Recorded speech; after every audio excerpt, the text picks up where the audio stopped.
Well, good morning and welcome to another Sunday session with HGP, the Humanists of Greater Portland. My name is Anand Atre, and it is my pleasure and privilege to be your MC for today's event, which is being recorded. HGP believes strongly in freedom of speech, but the views expressed by myself, our reader, today's speaker, HGP members, and our guests at today's meeting are not the official views of the Humanists of Greater Portland. For those who are new to humanism or HGP, humanism represents a progressive way of thinking that is informed by science, inspired by art, and motivated by compassion. A humanistic approach to life is grounded in reason and our shared humanity, making a humanistic lifestyle one that aligns with social and planetary responsibility. Humanistic values are not based on appeals to external deities. Instead, they are formed when humans use reason and reflect with empathy on our experiences, collective needs, and capacity for flourishing. Paramount among these values is the commitment to uphold the dignity of all human beings. Thank you to those of you who've made the trip to attend this session in person at Friendly House on this wonderfully cold day. A special thank you to our AV team for setting everything up, including providing us with coffee, tea, and snacks. We also have several people tuning in via Zoom. A welcome to you as well. Without further ado, let me turn the proceedings over to our reader for this week, our peerless president, Ann Henderson. Because it's Martin Luther King Day tomorrow, I picked out two poems from Black women, not Black men, which was Martin Luther King. But anyway, one of them, of course, is Maya Angelou, and it's The Human Family, and I'm sure you've heard some of it. Don't know if you've heard the whole thing. I note the obvious differences in the human family. Some of us are serious. Some thrive on comedy. Some declare their lives are lived as true profundity, and others claim they really live the real reality. The variety of our skin tones can confuse, bemuse, delight. Brown and pink. Yeah, can you just? Yeah, I figured. Sorry. Brown and pink and beige and purple, tan and blue and white. I've sailed upon the seven seas and stopped in every land. I've seen the wonders of the world, yet not one common man. I know 10,000 women called Jane and Mary Jane, but I've not seen any two who really are the same. Mirror twins are different, although their features jibe, and lovers think quite different thoughts while lying side by side. We love and lose in China, we weep on England's moors, and laugh and moan in Guinea, and thrive on Spanish shores. We seek success in Finland, where are born and die in Maine. In minor ways we differ, in major we're the same. I note the obvious differences between each sort and type, but we are more alike, my friends, than we are unalike. But we are more alike, my friends, than we are unalike. That was mine. And now this one is from Amanda Gorman, and it was from what she just penned because of Renee Good's death.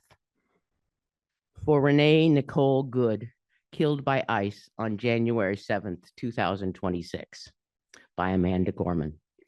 They say she is no more, that there her absence roars, blood blown like a rose, iced wheels, flinched and froze, now bear riot of candles, dark fury of flowers, pure howling of hymns.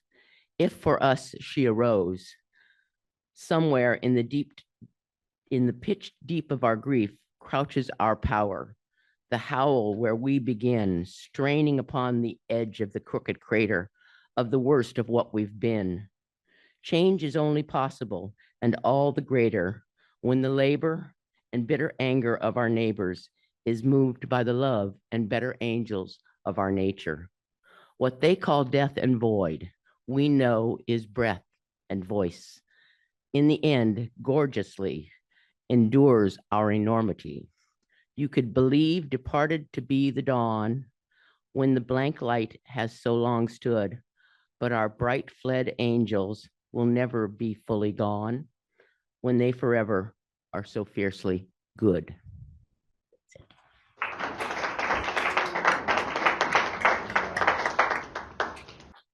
Thank you very much, Anne, for two lovely readings, both in the humanistic spirit and that help us overcome to see how across differences there is a commonality.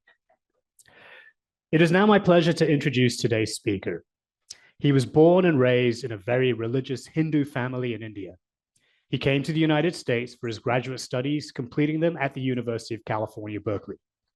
For the last 25 years, he has lectured on Hinduism at schools, colleges, churches, and other institutions. He has written two novels, The First Hindu and Undesired Duty. He has also written several plays that have been staged in the Portland area. In a previous talk given to HGP, he mentioned three spheres of influence that have shaped his life: art, meditation, and darshan.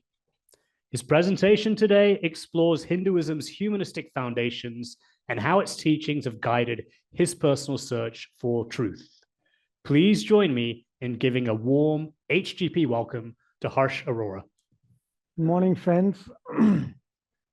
Thanks for giving me this opportunity to present this, my favorite subject. Every time I speak, I learn a lot. So I'm looking forward to learning today from your questions. And what I'm going to do is I'm going to give a very high-level overview of what Hinduism is. Then I'll tell you how it has helped me in my personal search for truth. And then we come to humanism, how it relates to humanism, what are the common elements. As you can see from the very first page that I have here, Hinduism has a lot of gods or deities, as we call them. And that itself tells you that people have choices, they have options. And onus is on the person, individual, to select who they revere, they learn about, they can mimic what they have done, they can, and lead a better life if they want to. So there are no set commandments, and I'm going to go into detail, but let's just go to high level. First thing which is very important is that the word Hindu is a geographic identity. So in, somewhere here, so here is Pakistan now, and there's a river here called Sindhu River. And that was the kind of the border between India and Iran, Persia, as called. And if you met Iranians, they can't pronounce S very well. They pronounce it as Hindu, okay?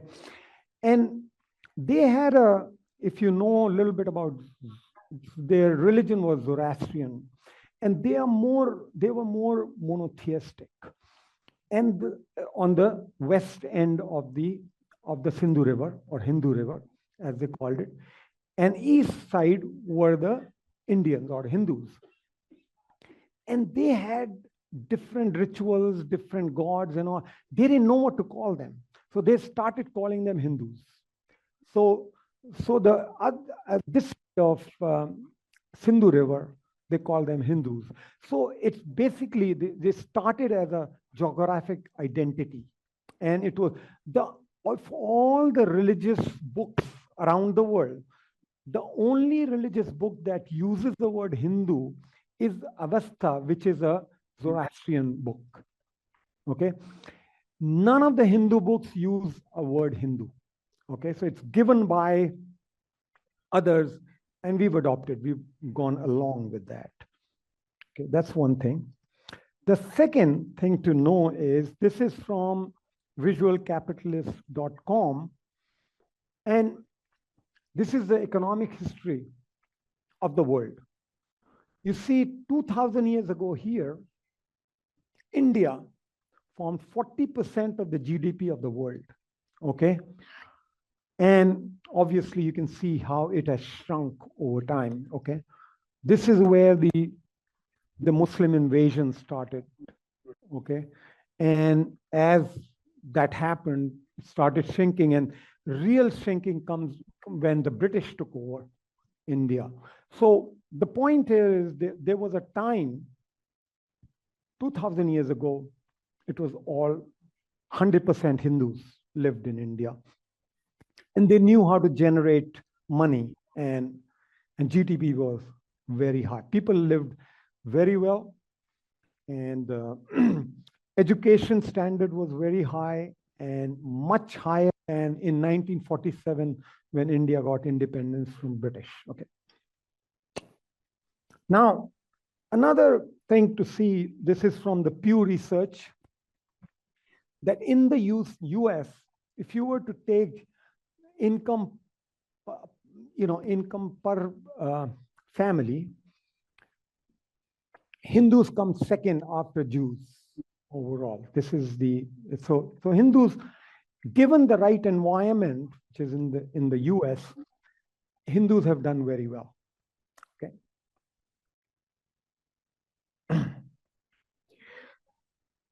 Excuse me? This is old. This is, I think, 2014. I couldn't get anything later than that.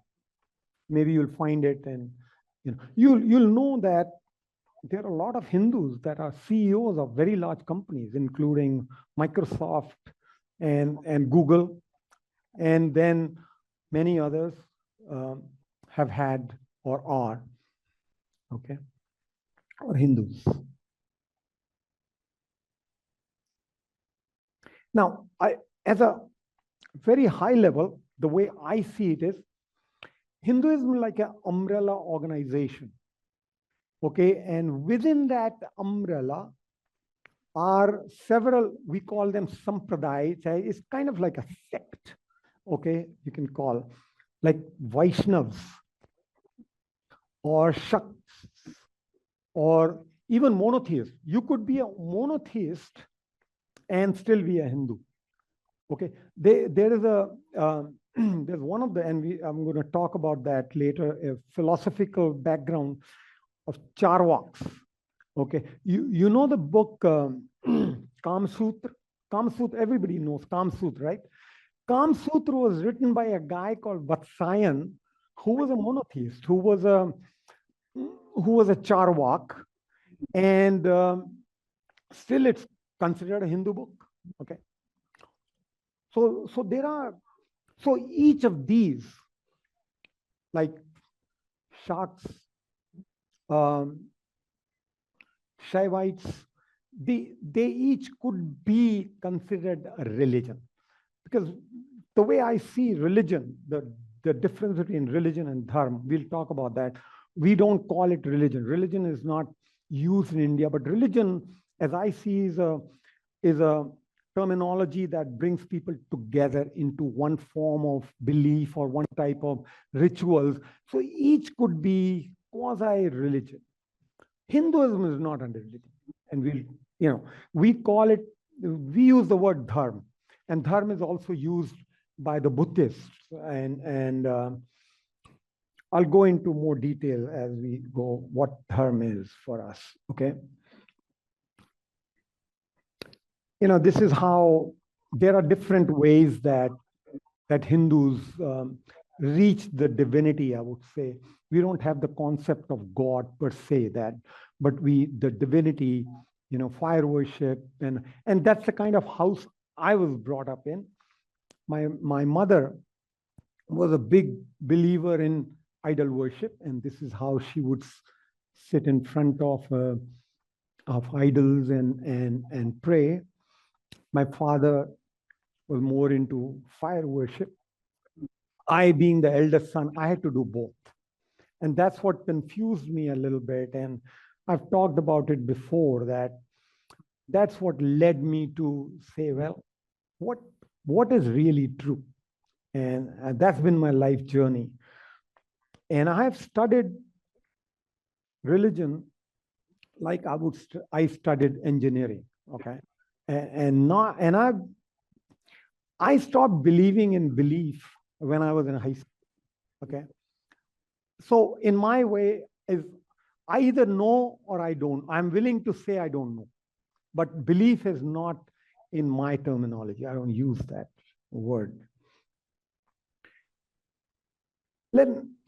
Oftentimes, people understand something by saying what it is not. So I just want to, as an example, take this story, from Genesis of Abraham, who the God came to Abraham and said, kill your son, Isaac, right? He asks no questions. He doesn't even tell his wife.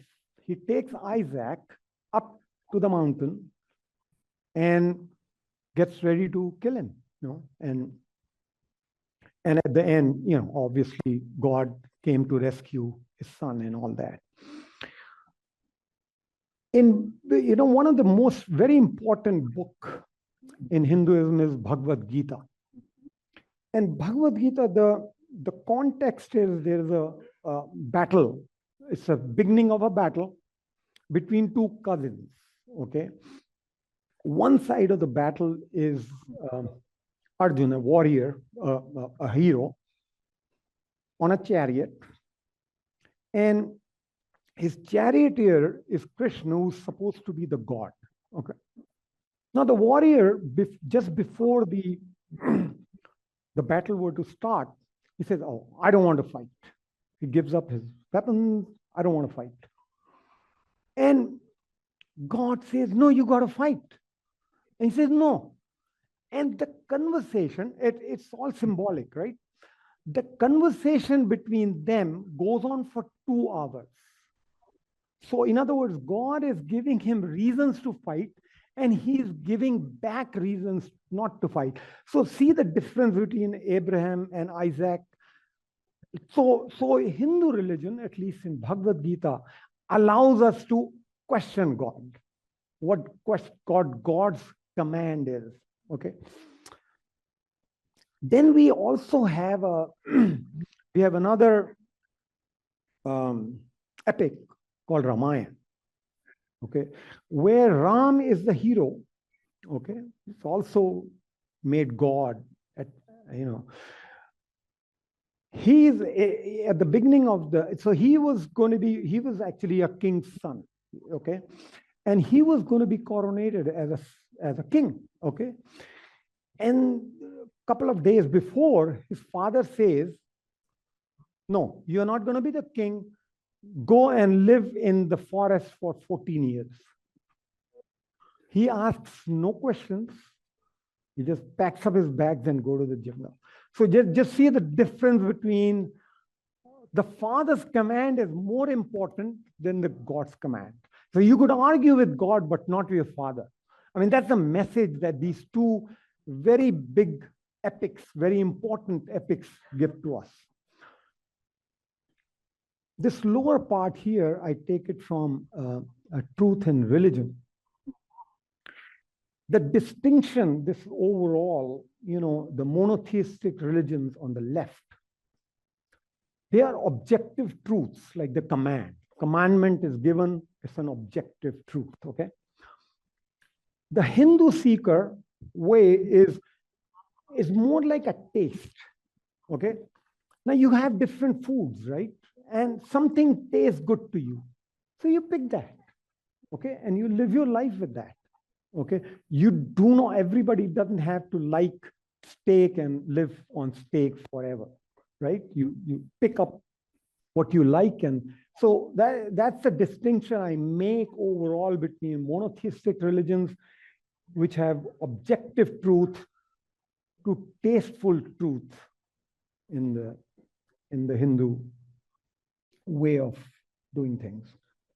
The Hindu civilization, we say as I have read through, the primary focus has been endless search for truth. I'm not the only one, but you basically, It was endless search for truth. And I call it an open architecture platform. What does that mean? You remember that the time that PCs came, Apple came out with a PC, you can take it, the whole thing, right? Software, hardware, everything in one, okay? But the IBM took something from Microsoft, something from here, there, they hodgepodge, they made IBM PC that anybody could manufacture. I mean, Hindu religion to me is like a IBM PC. You can take pieces of it and create your own truth, okay? And what I'm going to do is, now my second part of the presentation is to say how I used it, okay? So over the next few minutes, I'm going to introduce you to my God. It's only my God. I'm not going to use any dogma. I'm not going to use any belief. It'll be purely on reason. It is loosely based on the 13th chapter of Bhagavad Gita, which is the book I mentioned, one of the most important books. And also a book. There was a giant philosopher called Shankaracharya in 7th century AD, who wrote this book. It's not important. I'm just giving that. It's not originally mine. I have taken pieces from this and developed my own thinking, okay? Now, let's go through the logic, okay? We have the universe, we have the cosmos in front of us, we have everything, and we see it from our eyes, right? I is the seer, while universe is the seen, right? Very obvious, logically. I and the universe are different, they are different, right? Seer and seen are different, obviously, and seen changes while seer remains the same. I remains the same while things change over, right? Easy. Okay, let's go to the next thing. Now, we have a mind behind it, right? The information from the eye goes to our mind, and we get to learn what the eye has seen. Our mind is aware of our eye, right? Mind knows that eye is there. Mind is the seer, while eye, an instrument of seeing, is its object.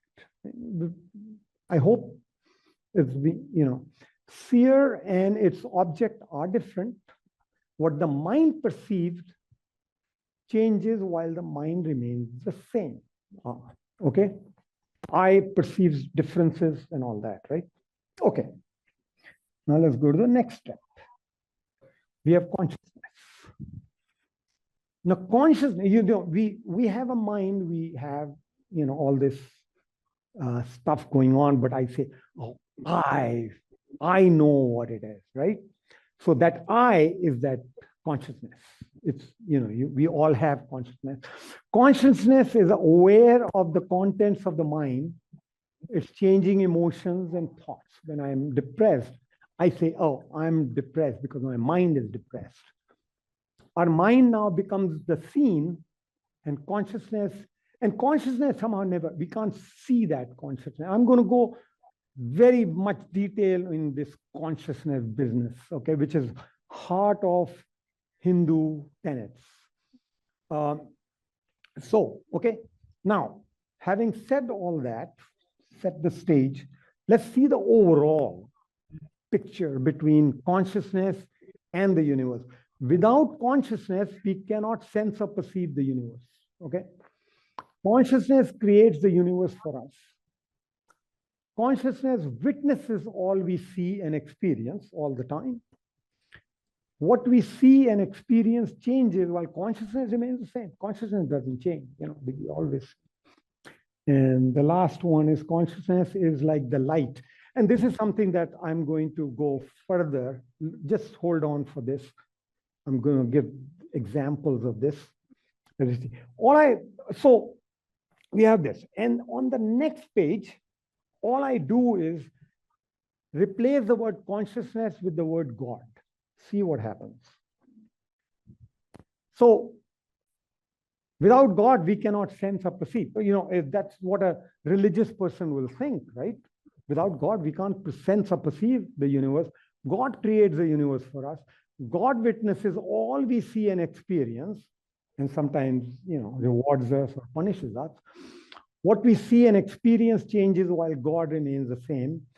God is like the light, and this is what I'm going to talk about next. So I just wanted to give you a picture that how I reached my God. To me, consciousness is the God for me, and how I reached it using logic. Okay.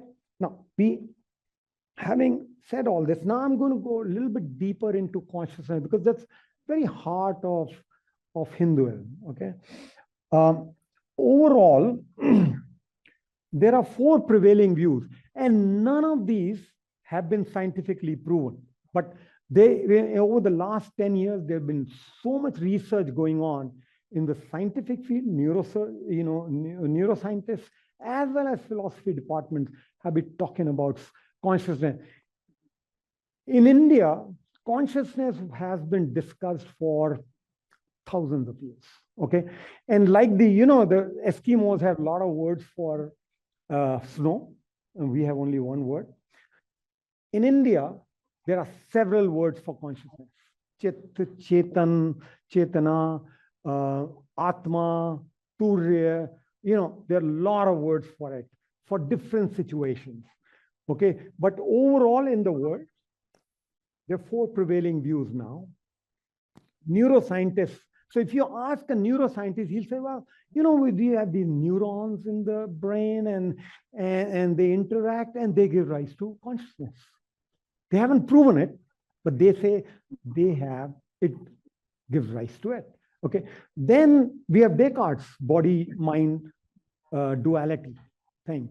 So Descartes said, we have like a ghost in there, which is a mind, right? In the body, and they somehow interact with each other. Nobody has been shown how they can interact with each other. How, if I want to raise my hand, I think, and how is that information goes. Nobody has shown that scientifically. Then we have panpsychists. They say, well, consciousness is everywhere. Everywhere, every particle and all that. And then we have the Indian way, the non-duality framework on non-local. I don't know how many of you have read the latest book by Dan Brown, The Secret of Secrets. It is about consciousness. It's a part of the plot is between the number one neuroscientist and the non-local. And this non-local, I think I have this mentioned in the next page. No, even another page. Okay, anyway. There is an Institute of Noetic Sciences in California, which I've been a member of. So they have done a lot of research in consciousness. They are doing it now. I have been a member of that. And even 2 days ago, they had a webinar that I attended on mapping the invisible you, which is mapping the consciousness. Okay, so they are doing a lot of research on consciousness, and one of the main character in Dan Brown's book is actually a member of Institute of Noetic Sciences that have been doing a lot of research on consciousness. So anyway, we may talk more about that later. We are all stuck up in these 3 views of ourselves: body, mind, or I'm calling it Turya is one of the words for consciousness, but think about it as consciousness. If somebody asks a Hindu, a seer, what happens after I die? He will say, well, who's asking the question? What it means is that if you think you are a body, yes, you're going to die. Body is going to die. Whether you cremate or you bury, is going to perish. But if your mind, yeah, is going to stop functioning also. But if you have consciousness, you live forever. That's what Hindus believe in it. And also, there's a very interesting incident in this book called Ramayana around the end. See, Ram is the god, and his very big disciple or follower is Hanuman, the monkey god you may have seen. And the god asks him, what am I to you? If God were to ask a disciple or a follower, what am I to you? Hanuman says, well, when I view you, when I experience you with my body, I'm your servant. They call the word das. But if I experience you with my mind, I'm part of you. But if I experience you with my consciousness, you are within me. I am you. I become you. Okay? And that tells you a lot about how Hindus think about these three stages you think about. So what are the benefits of this? We call it compassion for ourselves. Sat Chit Anand. My mom, till she was alive, I never greeted her by hi, hello, good morning, namaste. No, it was Satchidanand. And what Satchidanand is a very basic element in Hinduism. It stands for three words: existence, consciousness, bliss. And essentially what it says is if you know the existence of consciousness, chit in this case, the word chit is used, you're in bliss all the time. So you can, regardless of the condition you are in, you could be in bliss if you know your consciousness. And maybe we can talk about some meditation techniques to get to it. But I see that Carl Jung's deep, that self that he talks about deep within archetypes is basically consciousness, the Hindu consciousness.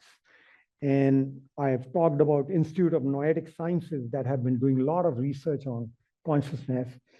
J. Krishnamurti talks about choiceless awareness. So that is what it is. We have a word for it in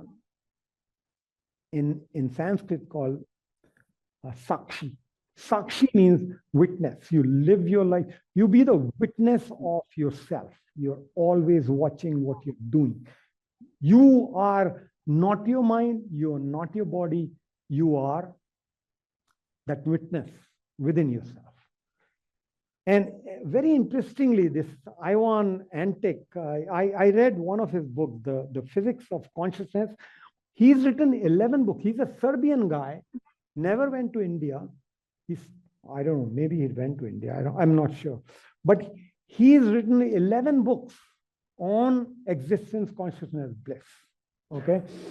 Physics of Consciousness is available in the Beaverton Library. I read that. A fascinating book to understand consciousness.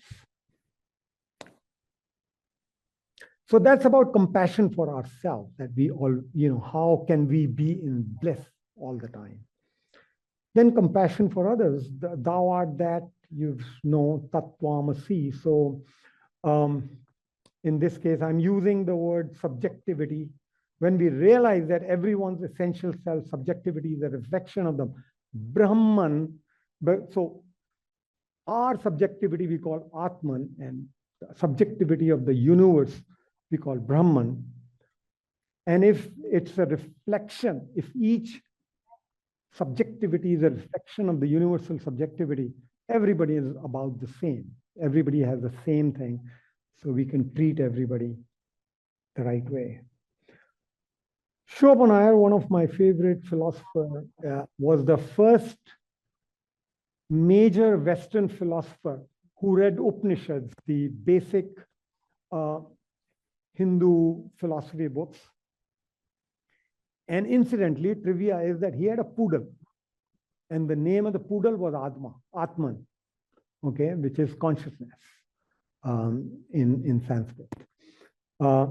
His book, The World as Will and Representation, has a lot of information about Vedanta, which is the philosophy behind the Upanishads. I've twisted this, from the Descartes thing, I think, therefore I am. I think I am, therefore I think. First step is the consciousness. And consciousness gives you the thinking. And which is very close to existence before essence. You remember, Sartre wrote it in his book, Being and Nothing. Okay. Let's now move to humanism. We have time, yeah. I have to bring in one other favorite of my philosopher writers, Tolstoy. He said, "Don't tell me about your religion. Let me see your religion in action." I've been talking about religion, unfortunately, till now. Now I'm going to tell you what the actions, Hindus, how they have behaved in the past. Okay. Now, oops. I went. Religious humanism, the Hindu way. To avoid religious persecution over the years, in the last 2,000 years, people from around the world have come to India. And the civilization of diversity, which I think Hindus are, sheltered them. Starting from Jewish people, when the fall of King Solomon's temple, some of them came to India, and still 1.3 million Jews lived there. Netanyahu, when he came to India a couple of years ago, he said India perhaps is the only country where Jews have not been persecuted. They have lived very well for the last 2,000 years. Then Syriac Christians came in the 3rd century, and right now there are 30 million Christians live in India. Zoroastrian, I talked about Zoroastrian religion in Persia. When Muslims came there and started persecuting and converting them, so whole of Persia was converted in 15 to 20 years. Entire Persia was converted from Zoroastrian to Muslim religion. Okay, few thousand, I think about 8,000. Nobody knows, but in 7th, 8th century, some of them came to India. Okay, they're called Parsis there. They are the only Zoroastrians in the world that are surviving. Okay, and they have the highest per capita income. They have flourished in India. Okay, they were sheltered by Indian kings at that time in 8th century, and they've lived ever since. Okay, they've had. Tatars is one of the richest family in the country, and they are basically Zoroastrians. Okay, they've done very well. Then Dalai Lama. When the Chinese took over Tibet, Dalai Lama with few thousand people came to India. He still lives there. Okay, he was given shelter, 150,000 of them. I think it's less than that because a lot of them have moved out. Actually, there are a lot in Portland. There are a couple of thousand at least in Portland. They have a Tibetan center. Most of them, I've been there several times, and most of them were born in India and now live in the US. But anyway, there are a lot of Buddhists living in India now. What does it say at the bottom of that slide? But request part of them and live as one path among many. I'll get to that. Then let's talk about Muslims. There are over 200 million Muslims living in India. If they were a country that would be the sixth largest country in the world. So they are very big. How it started, I'm going to give a little bit of history. You know about the tussle between Sunnis and Shias. Sunnis were the ones who said most capable person should be the head of Islam. Shias thought, oh no, it's the blood, Muhammad's blood, the family should rule. Abu Bakr, because after Muhammad died, Abu Bakr was the guy who took over. He was a Sunni. And initially there was dialogue between Sunni, Shias, and all that. But then somebody was killed. Hussein was killed. He was the bloodline from a family member of what are Shias now, okay? Killed. And then they've been fighting ever since, Shias and Sunni. I mean, Iran and Iraq fought for 10 years. Syria, millions of people were killed because it was Shia and Sunni tussle. Some of the family of Muhammad took shelter in India, in what is called Multan. Its borders is the first part of India, or the westmost part of India. And then, because the Sunnis didn't like that, they started attacking India. Okay, initially a lot of Muslims came, they came all over, they migrated and they lived happily. But then came the intruders, invaders rather. And India was under Islamic rule for centuries. And 90% of Muslims in India are all converted. They are ex-Hindus who have been converted forcibly.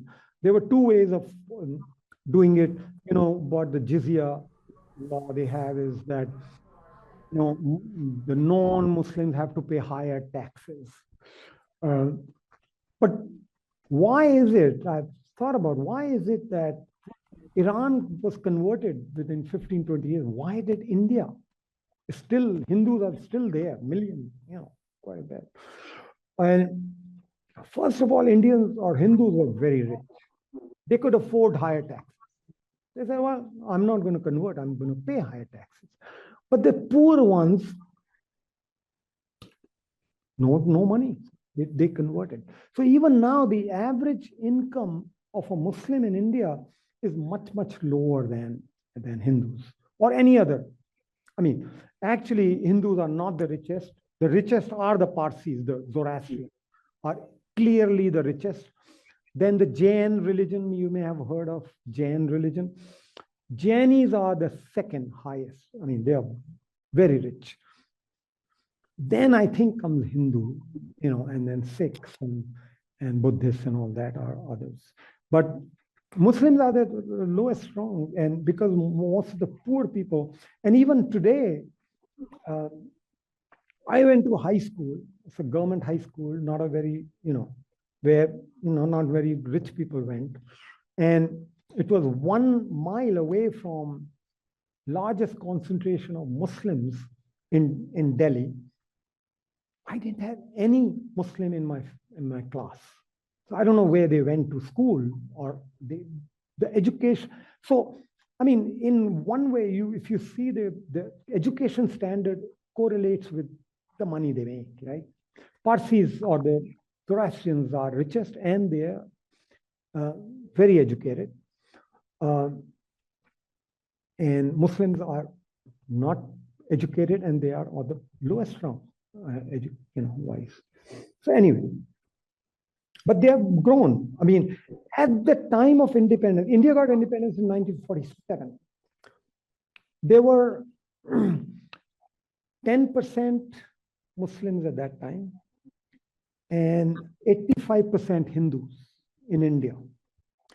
Today, the best estimate is 15% of the population is Muslim. So they've gone up by 50%. Hindus have shrunk to 80%, and then we have other religions, obviously, minorities, religions. The percentage of Hindus? Right now, Yeah. it's a little bit less than 80%. 80. Yeah. The birth rate of Hindus have reached that 2.1, that doesn't go up or down. But Muslims have close to 3 right now. So they're growing still. And Hindus have been shrinking. And now, I put this up, Hindu humanism versus secular humanist. As much as I know, maybe people here know more about the secular humanism, but I think that the core qualities of Hindu humanism, spiritual humanism, the divine in every person, while secular humanism is a naturalistic humanism and human values without God, as we heard. The method used in a near realization and ethics for Hindus, and reason, science, and ethics for secular humanism, most of our members. And goal for a Hindu is moksha. Moksha is basically to know myself. That's to know the divinity within ourselves, I would say. And goal for a secular humanism could be flourishing and justice. And here the shared values. And bottom line to me is, Hindu humanism says, you're divine, realize it. Secular humanism, you're human, make the most of it. Thank you very much for listening, and I'm open for questions.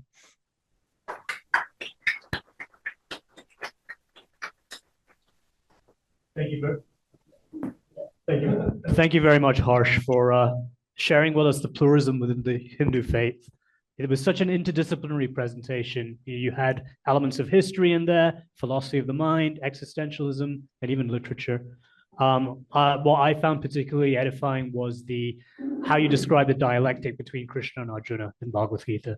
But what was most impressive for me was how you incorporated your vast knowledge into a very personalized approach to the faith as opposed to organized religion. We'll take a first question on Zoom, which has just been typed in, so I'm just going to read it out. What's the explanation behind the Hindu god pantheon tending to be defined by the triad of Brahma, Vishnu, and Shiva?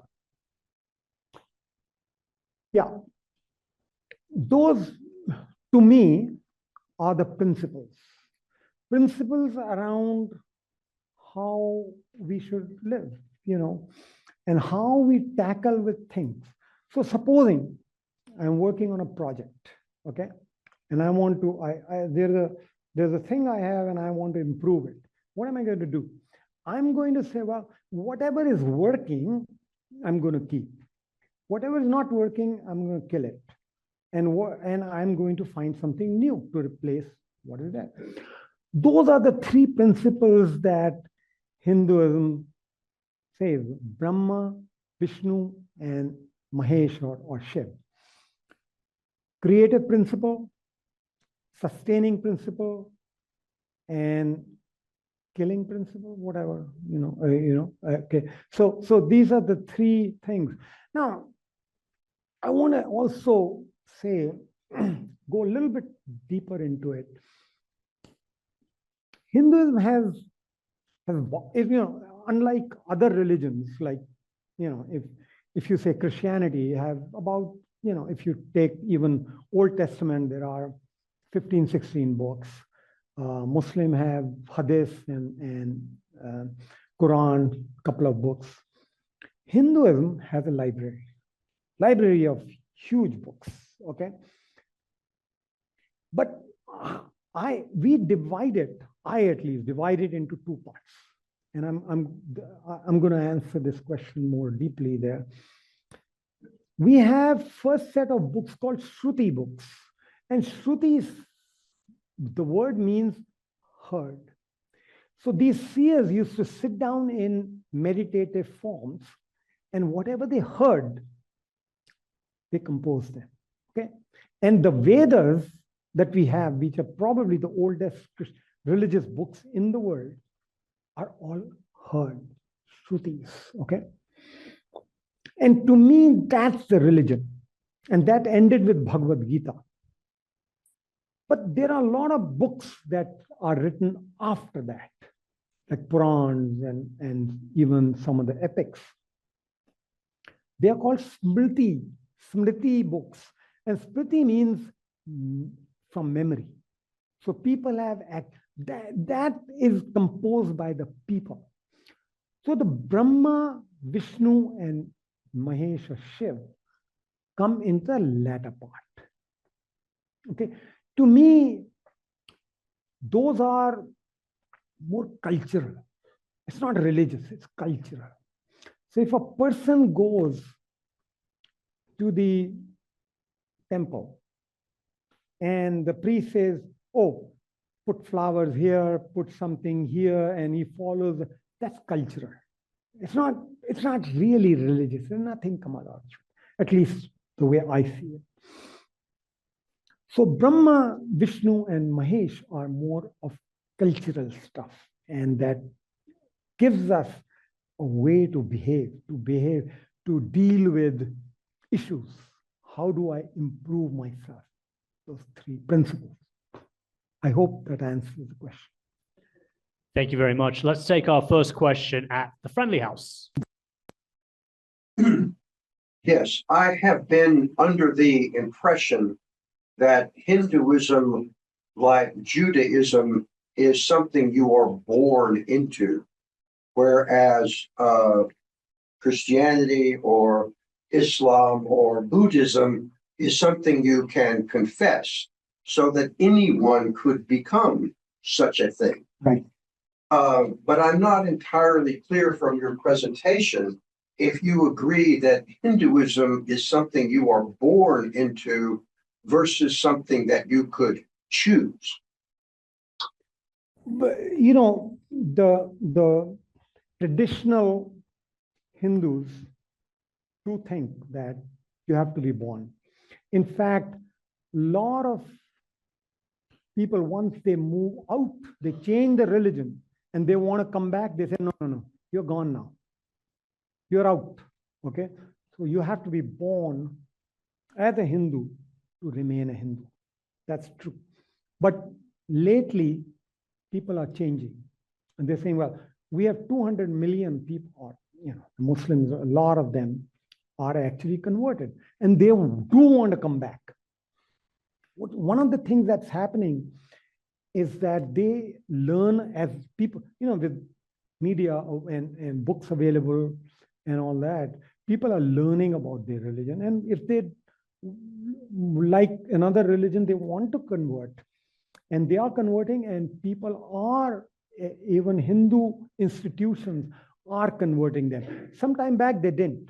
A Muslim came and said, I want to be a Hindu. They said, no, forget it. You had to be born. And once you've changed, you're gone forever. It is true. So, yeah. I don't know what my presentation made you feel that, but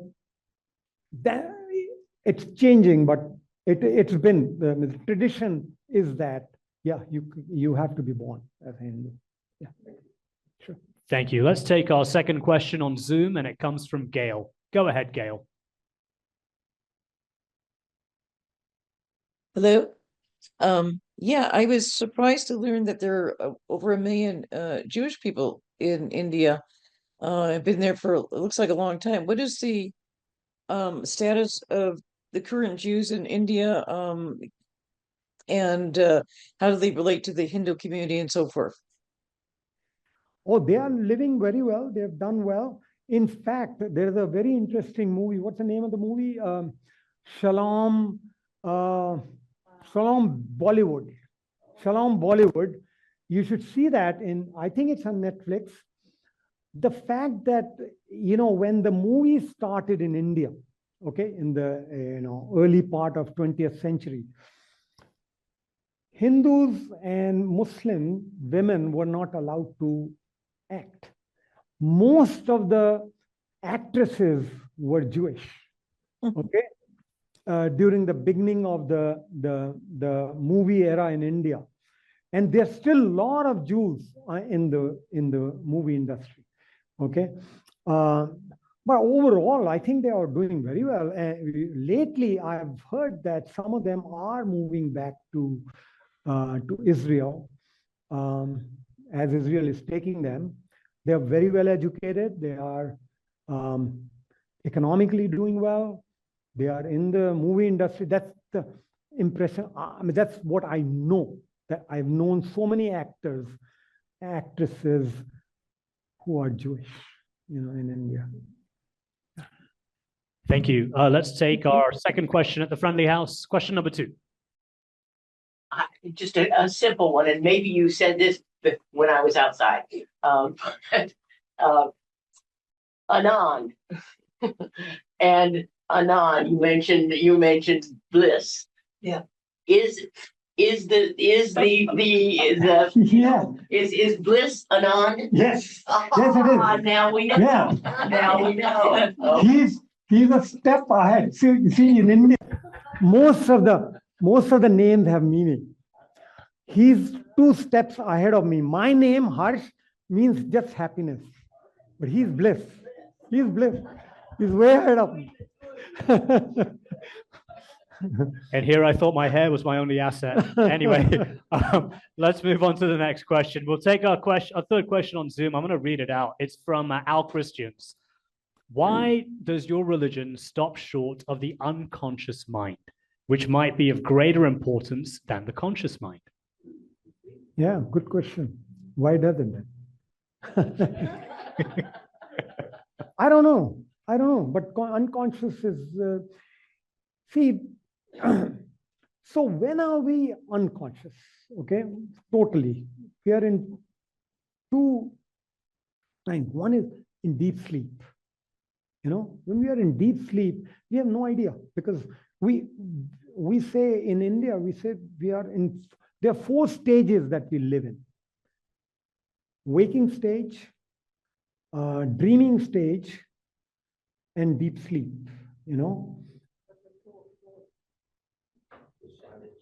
Waking, no, it is 4. So which one? Oh, I'm missing something. The silence from which they Making, maybe, I don't know. Anyway, the 4th stage, it's called Turiya. Okay, Turiya means 4th, and 4th is the stage is deep sleep. We have no dreams, nothing. Okay. The way they say is that is when consciousness is there. We are still conscious. Consciousness is there. It's not conscious of something. That's how we put it. Okay. And also when somebody is in coma, that's the only time they are unconscious. And we say, well, consciousness is there. Because consciousness, according to Hindus, is everywhere. There is a very, it was written long time ago, 2,500 years ago. There is a Upanishad called Isha Upanishad. I've talked about Upanishad. One of the hymns from that is Isha Vasyamidam Sarvam Yatkinchar Jagat Tyam Jagat. What it means is, in English, is that Isha, the consciousness, resides in everything. So, and then it says there are 2 types of worlds. One is a moving world, one is a stationary world. So, the moving world, we have consciousness, but consciousness is also in the chair. The non-moving world also has consciousness. That's the way it is. So there is nothing that is unconscious, according to Hindus. Okay? Yes. Okay, we'll take our third question from the friendly house. So question number 3. I wanted to build on that question of bliss. What is this bliss stuff anyway? Bliss to me means I am so darn happy that I don't have to pay attention to any of that. That's my bliss. Yeah. And so I don't, why would I continue to bother to do things or take care of things or I'm in bliss? So what is, tell me a little more about that. Yeah, I'll give you my experience from. So I've been a crazy runner. Okay, I've run all my life. I've run several marathons, and I've bruised up my knees. I had a surgery of my knee. Okay, orthoscopic, meniscus tear. And after the surgery, the surgeon gave me 2 bottles. He said, well, take this pills from this bottle every 4 hours when you have pain. And the other one, when it's really painful, take the other pills from the other bottle. I never opened either of the bottles. Okay. I said, when I was in that state of mind of bliss, I said, oh, the pain is in my body. I'm not, I'm in bliss. My knee is paining because of the surgery. I'm in bliss. Okay? Never opened a bottle. That's an experience I have. I don't know in general what to say about it, but basically saying you want to be in bliss regardless of the condition you are in. Okay? And how to it's kind of getting to be divine. Okay, let me give you instruction, kind of a meditation thing. There's a treatise, the oldest treatise on meditation written in India in probably 2nd century AD. It's called Yoga Sutra by a guy called Patanjali. You can Google search and get the meaning of it. And it says that the very first line of that says Chitta Vritti Nirodh. And Chitta means consciousness or psyche. Vritti is agitation and Nirodh is suppression. So the whole point of reaching the bliss is to suppress the agitation of our mind. Okay? Now, how do you do it? You can Google search, go to the book, they have an 8-step process. Okay? But I'll tell you an easier way, a 3-step process. Okay? The first step in Sanskrit we'll call maun. Maun is silence. Okay? Silence. So sit down silently. I'm going to give you a 3-step process. Easy. No, third one is most difficult. First one, silently sit in a comfortable place, chair, and etc. Okay. You will realize that you have this information, there's thoughts going on, right? Random thoughts. What are these? Where do they come from? Can you predict them ever? What will be your next thought? No, you cannot, right? They just come. They're random. So be a witness to those thoughts. Don't relate to the thought. They are not yours because you can't predict it. You didn't make them. Somebody else is making them. Who are you? You just watch them. You'll be the witness to those and slowly concentrate more on the gap between the 2 thoughts. See, you have random thoughts, right? You may be, even when I'm speaking, you may be thinking, oh, what am I going to eat for lunch? Or what did I do yesterday, etc., right? Random thoughts coming. So first, keep watching what's happening, okay? Then concentrate on the gap between, oh, what happened? Oh, I just thought about the food I'm going to eat, and then oh, that mistake I made yesterday and all that, right? But there's a gap between them. Do that, right? That's the second step. But the second step is, I am watching. You are the witness. Now comes the third step, most difficult. drop the I. Drop the I. Just, there's a thought and there's a witness. No difference between them.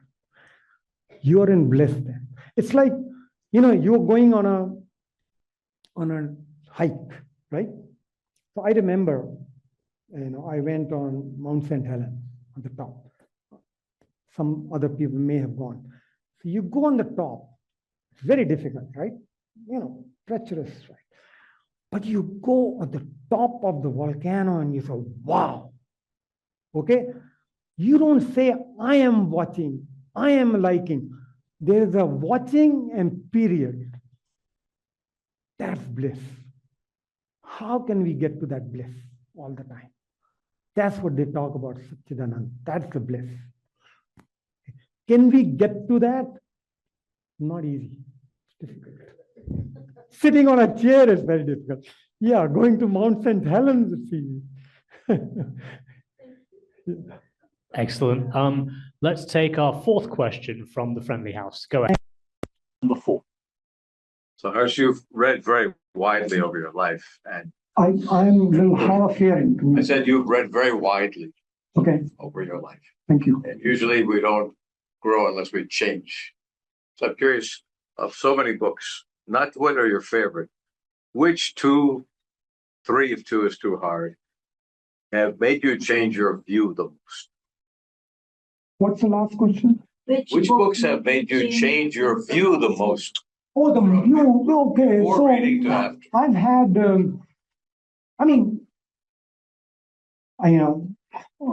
high school, I read, Bertrand Russell's book, Why I'm Not a Christian. That changed my view forever. That day and today, I haven't believed in anything. I either know or I don't know.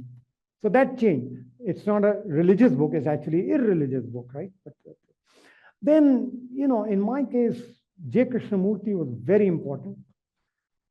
His book, Freedom from the Known, not only freedom from the scriptures, but freedom from our past. How do I free yourself from the past, my own past? It's very difficult, but he talks about that.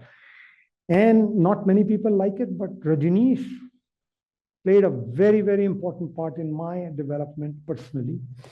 And obviously, the Upanishads have played a part. I have read and reread the Upanishad books, the Indian books.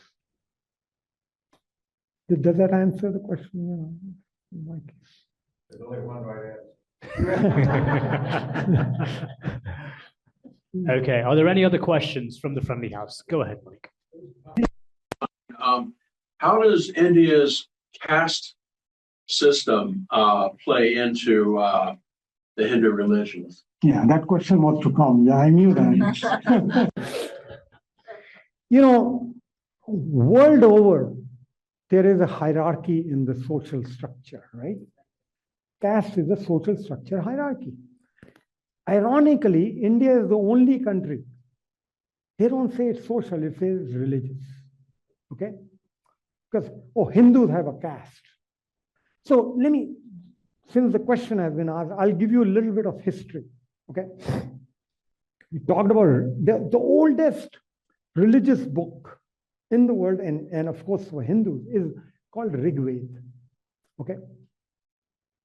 I'm going to tell you how it started. There is a chapter in it called Purush chapter. Every chapter has a name. It's a Purush chapter. And Purush is, in the colloquial language, it's man. Okay, but this is a primordial being, was the Purush in case of Veda. And it says that from this primordial being, from the mouth, came the Brahmans, the priestly classes. From their arm came the warrior classes.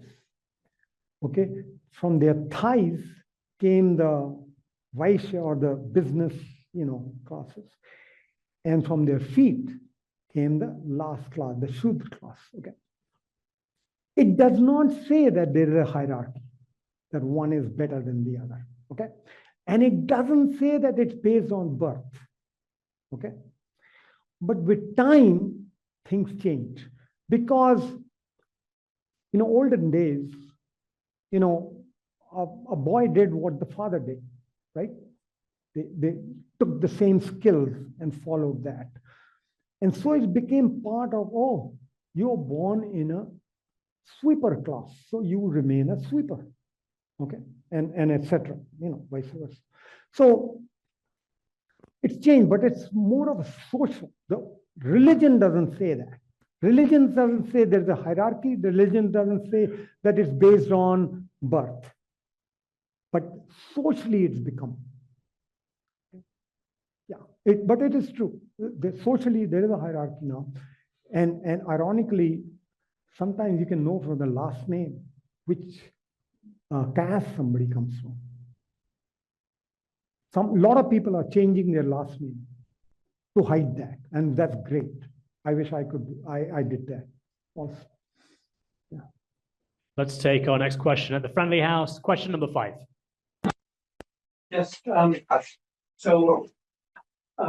You talked about how Hindus welcome other religions into India, and Hinduism itself has many different parts. How respectful are the Hindus concerning other religions?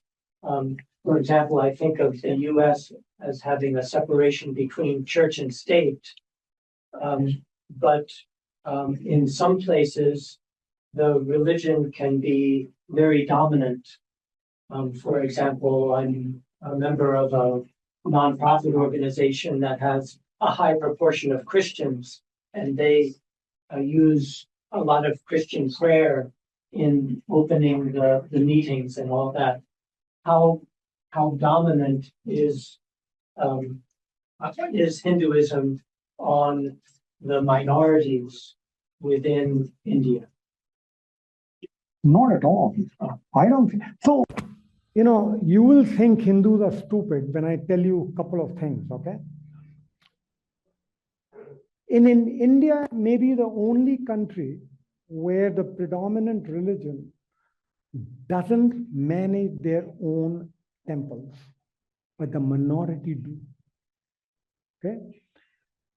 So the Hindu temples are managed by the state, while churches and mosques and all are managed by their own people.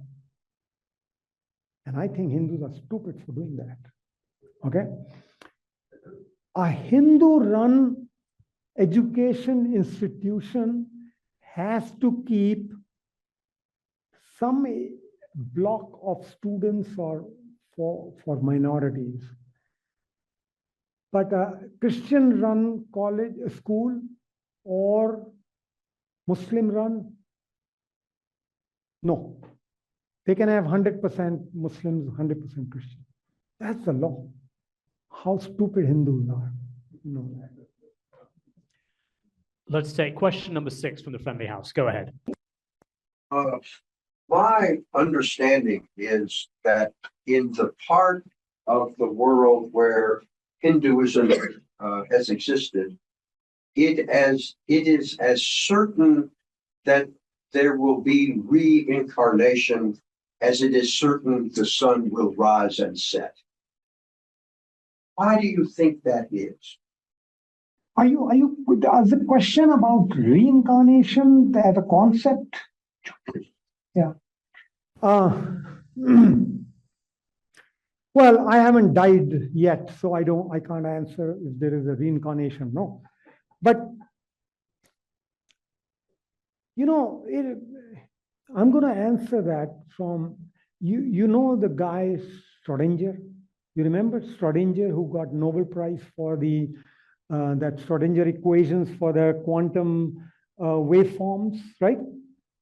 He's written a book called My View of Life. And most of the book is about Vedanta, the Hindu philosophy, Vedanta. He talks about reincarnation from a technical point of view, from him, being a physicist, Nobel laureate. I respect what he wrote. He didn't prove it, but I'm going to tell you what he writes very well. He first gives an analogy of driving. When we first learn to drive, okay, we are very cautious when to change the gear, how much to turn, etc. And after years of driving, it becomes a rote. You know, I can talk to my wife while I'm driving, I can listen to music, etc. Right? It becomes. He says that, you know, the old species, the young species, like we were millions of generations ago, you know, we had to eat food and work to digest food. And then it became so rote that, oh, now food digests easily. Those species also, you know, when they had blood, they had to work to flow the blood, pump the blood. Now we have heart. We don't even come to know it happened, okay? So he says that as we do things, so he says there is universal consciousness, like the Hindus say, universal consciousness. That consciousness disassociates itself from universal and becomes part of our, okay? And that gives us experience, okay? All right? Experience. If I smell the rose, I smell it, right? That experience it gets. And whatever I do in life, whatever I do passes on after my death, because I'm consciousness, from disassociated personal consciousness to universal person. And that's how what we do passes on from one generation to the other. That's reincarnation. So reincarnation is the wrong word. I mean, I'm a vegetarian, so carnate, I don't want to use the word rebirth, okay? The rebirth. And body doesn't rebirth, mind doesn't, consciousness does. So reincarnation, or equivalent of that, is consciousness. That is where what I have done in my life moves from one generation to the other. That's what Schrodinger is saying. Hindu books don't say that. There's no proof in it. But that's what Schrodinger said. And I think he was a genius, and I like that reasoning. Yeah. Okay, so we'll move on to our final three questions. The first one I'm going to read out over Zoom. It comes from Gretchen. If the religious guidance choices of individuals are regarded as legitimate, how are the actions of people who choose to follow and emulate the destructive elements, Daruga, for example, treated? No, I didn't follow that. I think that you mean Durga, not Daruga. In Durga, yeah. Oh, No. So the destructive elements, you mentioned pluralism in Hinduism and being able to pick and choose different elements. Right. So if someone follows just the destructive elements, how would they be treated? oh, destructively, meaning Durga. Durga. Yeah. Well, there are a lot of destructive elements in the world, right? And that Durga and Kali are two goddesses. If you look at them, they look bad and all that, okay? And the Vivekananda was a very big Hindu saint or seer. And his guru was a Kali Bhakt, a big Kali Bhakt. Kali, the goddess, and Bhakt is the devotee. And he saw God in that. God in Kali. He saw God in Durga. And in fact, Vivekananda went to a lot of people. He was asking, have you seen God? Have you seen God? And people said, no, no, no. You know. And when he went to this guru, finally, he said, have you seen God? I said, yeah, I've seen God. His guru said. So he said, show me. He said, well, are you ready to see God? I want to prepare you to see God. Okay? And that preparation of God element of Durga or Kali versus that of maybe Vishnu or Ram or, the good guys, is where it's all in us. It's all in us. It's within us how we want to view the God. As I said, did I say that? If a person goes in front of an idol and standing there, and he looks at the statue or the idol of the God, if he is doing it with his body, he's the servant, mind, or with consciousness, that part is within us. There are parts of badness within us. Okay, and that's what you can see in that, right? You can so it's idol is just a mirror. So whether it's Durga, whether it's Kali, it's a mirror. You see yourself in it. You're part of it. And sometimes Durga lets you see the negative part of yourself. It doesn't matter what Durga is. That's secondary. Main thing is me. What's in me? And what am I getting out of all this? That would be the closest answer. So the common, when people go to worship Durga, is effort basically killing the demon, supposedly. And same with Kali. So they are goddesses that are getting rid of the negativity in whether it's in the world or not. So they are not by themselves bad. Yeah. They're basically getting rid of. Let's go to question number 7 at the front of the house. Joyce, I think too. What's mine? Yeah. I can respect contradiction.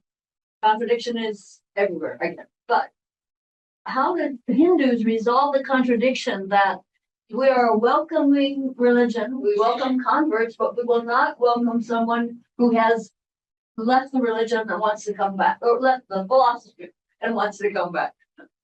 Yeah, I mean, I like it also. I think they should be welcomed, and they are being welcomed now.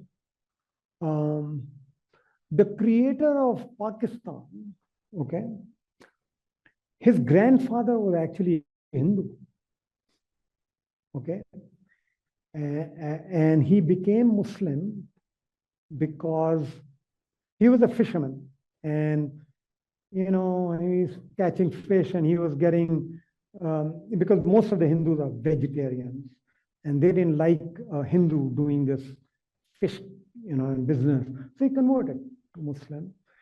But after some time, he said, "No, I want to be a Hindu." No, I said, "No, you're gone now. You'll never be." And his grandson created Pakistan for India. Problem. So I think it is wrong, and why not? Why not bring it? So and things are changing. Lot of people. There is a organization now in India, Sangam Talks, they call themselves, who are encouraging and actually have pumping money to bring others into the Hindu fold. There actually is a second part to that question. If I decide I'm a Hindu, what's to keep me from being a Hindu? If you're a Hindu. But if it's my choice, I say I'm a Hindu. Yeah. So I am. So you are. Yeah. The problem comes in the middle. So, for example, I'll tell you an incident. Sorry. There is a Muslim woman, okay, who wanted to be a Hindu and couldn't. And in her will, when she died, she said, "I want to be cremated. I don't want to be buried. It's because Hindus cremate and Muslims bury. Her name is Muslim. The kids took her to different cremation ground. They won't accept. They won't burn her. They won't cremate her because her name is Muslim. They say, we'll be in trouble. So say you have to change the name. If you change the name, yes. Who knows, right? Because Muslims have different names. They had hard time cremating their mom to her will. I think they were able to do it, but the name comes in the picture. Okay, we'll take a final question. It's again from Gretchen. I'm going to just read it out. Does the emphasis on submission and the importance of madrasa, religious memorization as education, one reason that Muslims might not get so far as other citizens in secular education and wealth? Yeah, India has one of the largest number of madrasas in the world. So as the Muslims don't have that much money, and these madrasas are free, most of the money was coming from either Saudi Arabia or Qatar into India, and they were forming it, and there are thousands and thousands of madrasas, and it's free education, but they don't educate them on sciences and mathematics. It's the religion. And now things are changing. In some states, they say, well, no. You got to teach physics, chemistry, math, along with religion, if you're doing that. But yeah, that has, not only that, I think some of the terrorists have come out of madrasas because they don't know anything else. They don't know how do you apply the religious education in the world? So yeah, I agree. Excellent. All right. So once again, give Harsh a massive thank you for his presentation. Thank you very much for sharing time with us.